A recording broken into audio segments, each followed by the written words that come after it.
Olá, eu criei especialmente para você 2 vídeos sobre a tradição hermética de Hegel, um filósofo muito conhecido, mais especialmente conhecido por aquilo que se chama de dialética, que nós vamos também abordar nesses vídeos, mas com o foco da tradição hermética.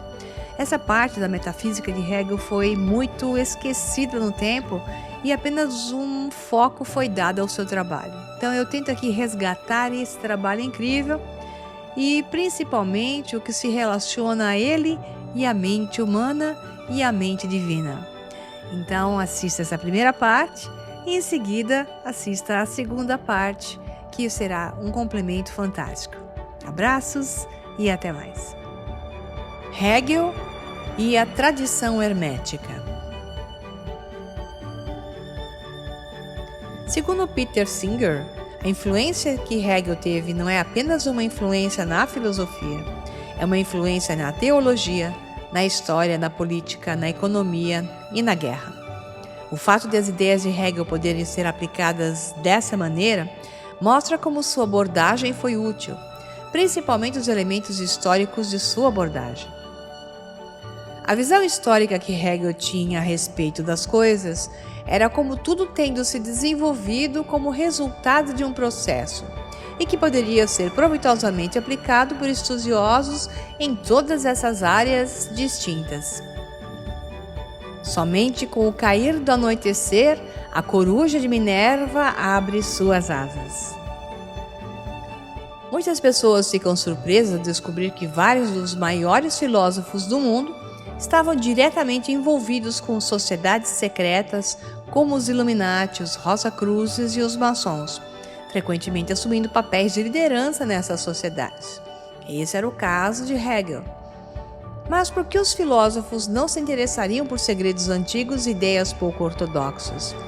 De fato, eles estavam mais interessados do que ninguém em obter acesso ao conhecimento esotérico do passado. O grande filósofo alemão Hegel estava imerso no estudo de textos herméticos, gnósticos e esotéricos, e grande parte de sua filosofia foi diretamente influenciada por ideias que se aproximavam do místico e do mágico.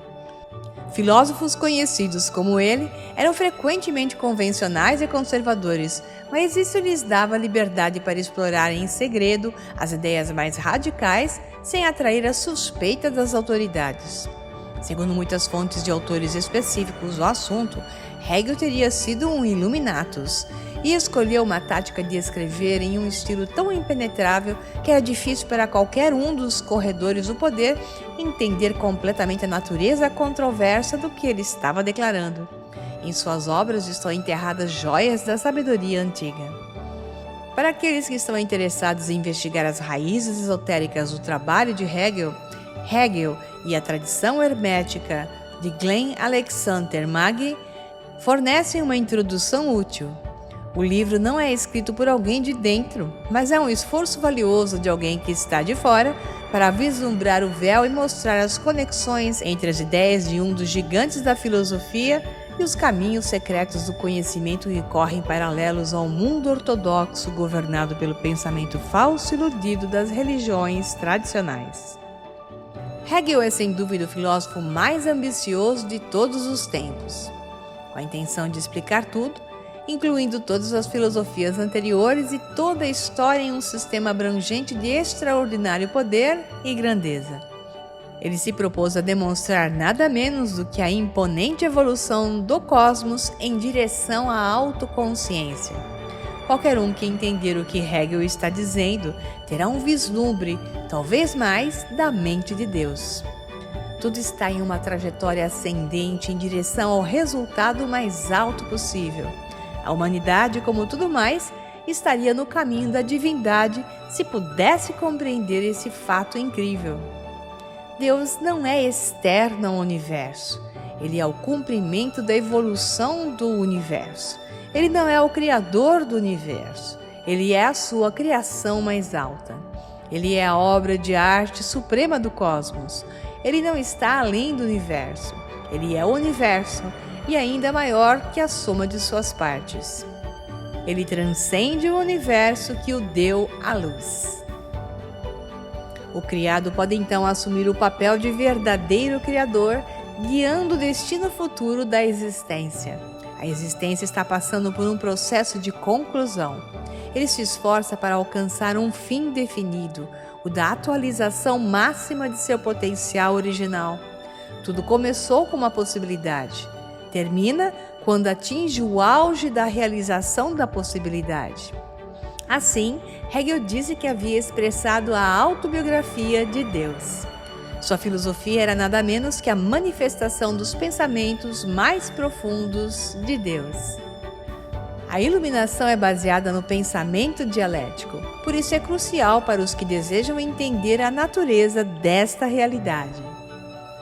A lógica dialética, baseada na síntese de opostos e no realce, ênfase e resolução das contradições, geralmente contrasta com a lógica aristotélica, que é analítica e não sintética, e centrada em dois conceitos principais: o princípio da não contradição e o princípio do meio excluído.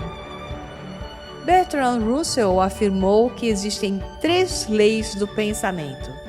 A primeira lei é a lei da identidade. O que quer que seja, é.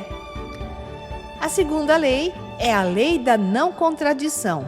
Nada pode ser e não ser. Por exemplo, não pode estar chovendo e não chovendo ao mesmo tempo. A lei do meio excluído.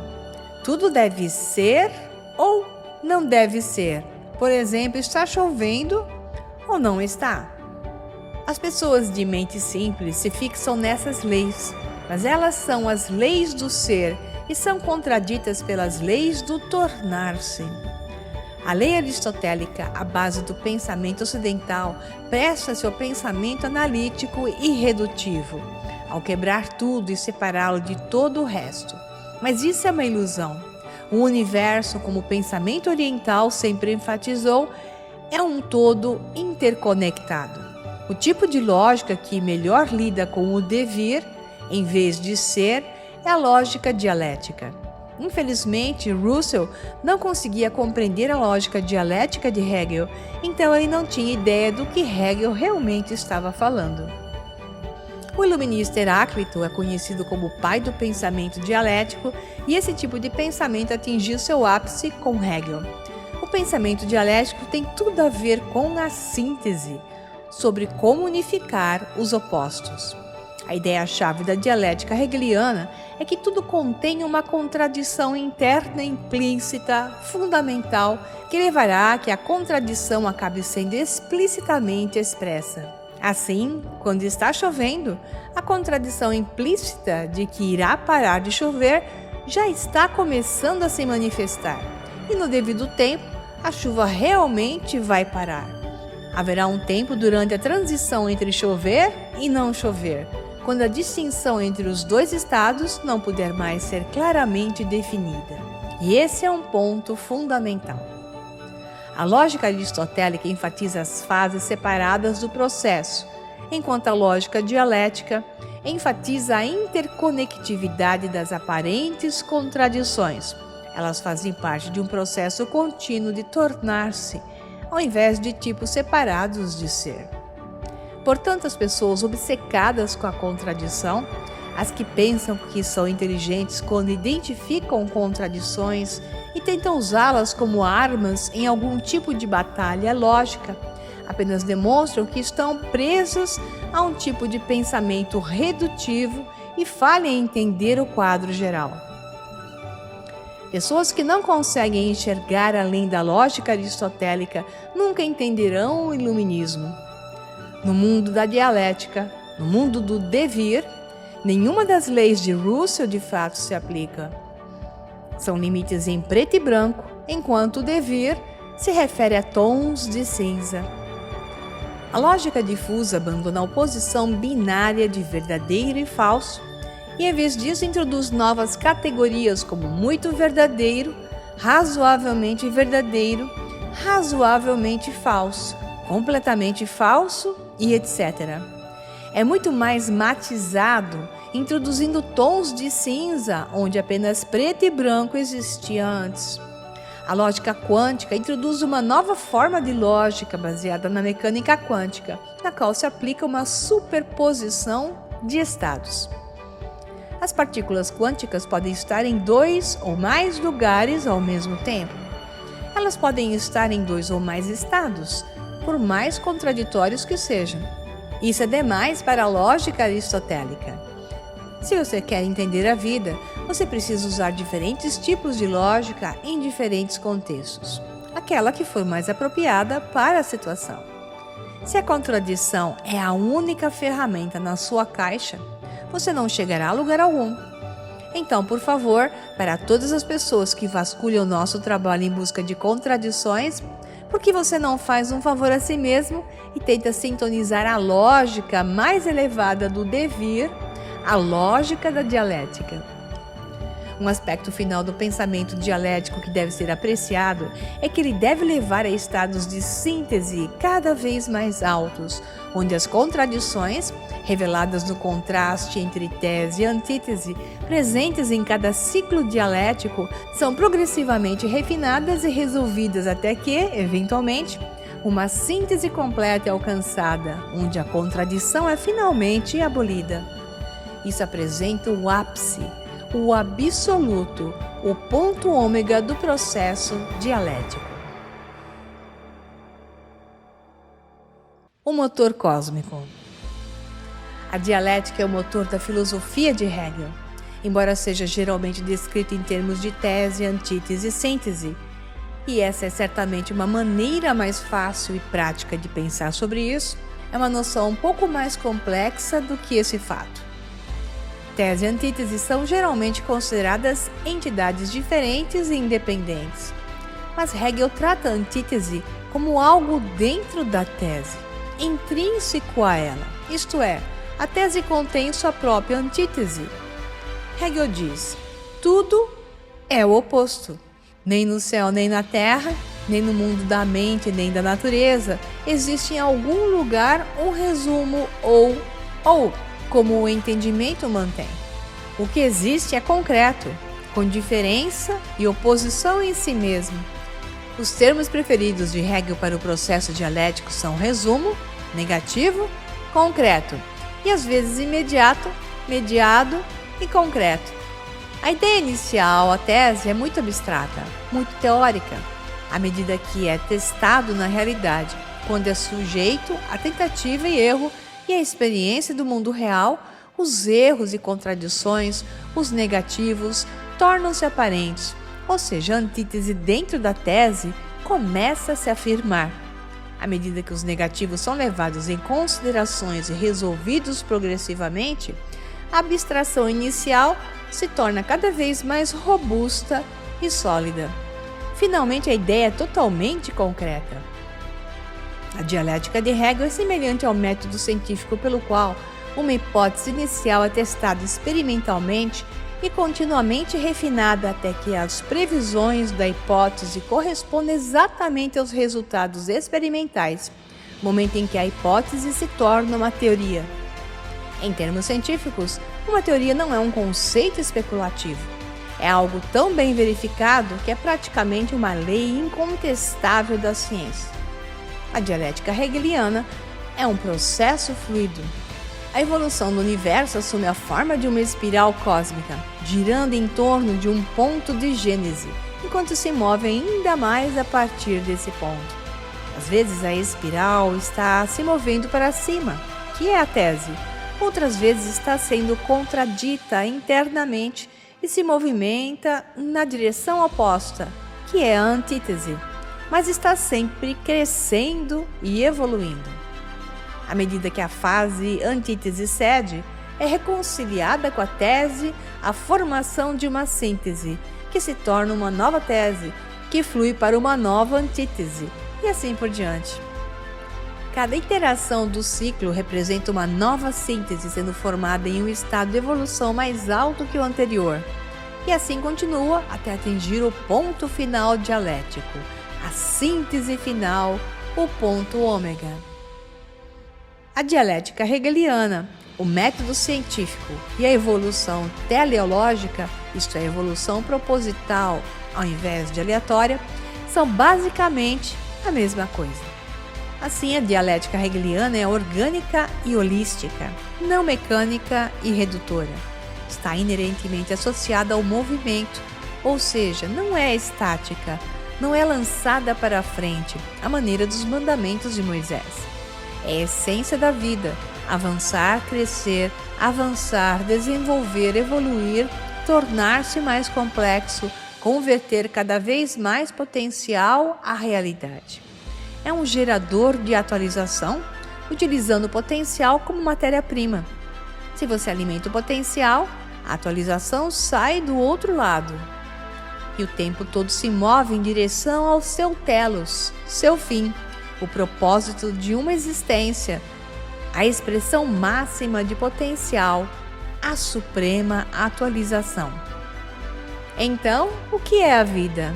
A vida é a dialética, em que a dialética opera na energia, a substância fundamental do universo.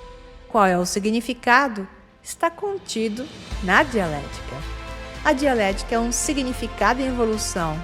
E aí a pergunta é: o que é Deus? Deus é o produto supremo da dialética. Deus é significado absoluto, autoconsciente, autodefinido, o ponto culminante da dialética. O filósofo alemão Fichte, que foi uma forte influência sobre Hegel, foi a pessoa mais associada ao modelo padrão tese, antítese, síntese. Mas, como já observado, o sistema de Fichte sugere que as contradições ou negações vêm de fora das coisas, enquanto que o sistema de Hegel enfatiza que elas são inerentes às coisas. Essa é uma compreensão muito mais sutil e profunda da dialética, mas, por simplicidade, a de Fichte é a melhor estruturada e a que mais é usada. Toda a complexidade do universo supostamente emerge de empurrões aleatórios e sem propósito de partículas quânticas irracionais. No entanto, a ciência é incapaz de definir essas partículas de qualquer maneira que não seja meramente probabilística. A interpretação padrão de Copenhague da mecânica quântica nega que as partículas quânticas tenham alguma existência real, pois é impossível especificar simultaneamente onde elas estarão e para onde elas estão indo. Elas não têm propriedades até você medi-las, e assim que você faz a medição, as informações começam a vazar novamente. No entanto, as mesmas pessoas que sustentam essas visões zombam de qualquer noção de que mente, e tudo o que isso implica, é uma propriedade fundamental da existência. Eles são obcecados pelo materialismo, embora não possam definir qual é a questão, pois parece exigir alguma forma de observação antes que se possa dizer que é real. Observadores conscientes que decidem quais observações fazer parecem decidir a realidade por suas escolhas. Mas e se não houvesse observadores? Haveria realidade ou apenas um borrão probabilístico incompreensível? A interpretação de Copenhague não fala sobre isso. Chegamos ao final do primeiro vídeo e agora eu recomendo que você assista o complemento, a parte 2 e final, chamado de A Mente Absoluta dentro da tradição hermética de Hegel. Um abraço e até mais!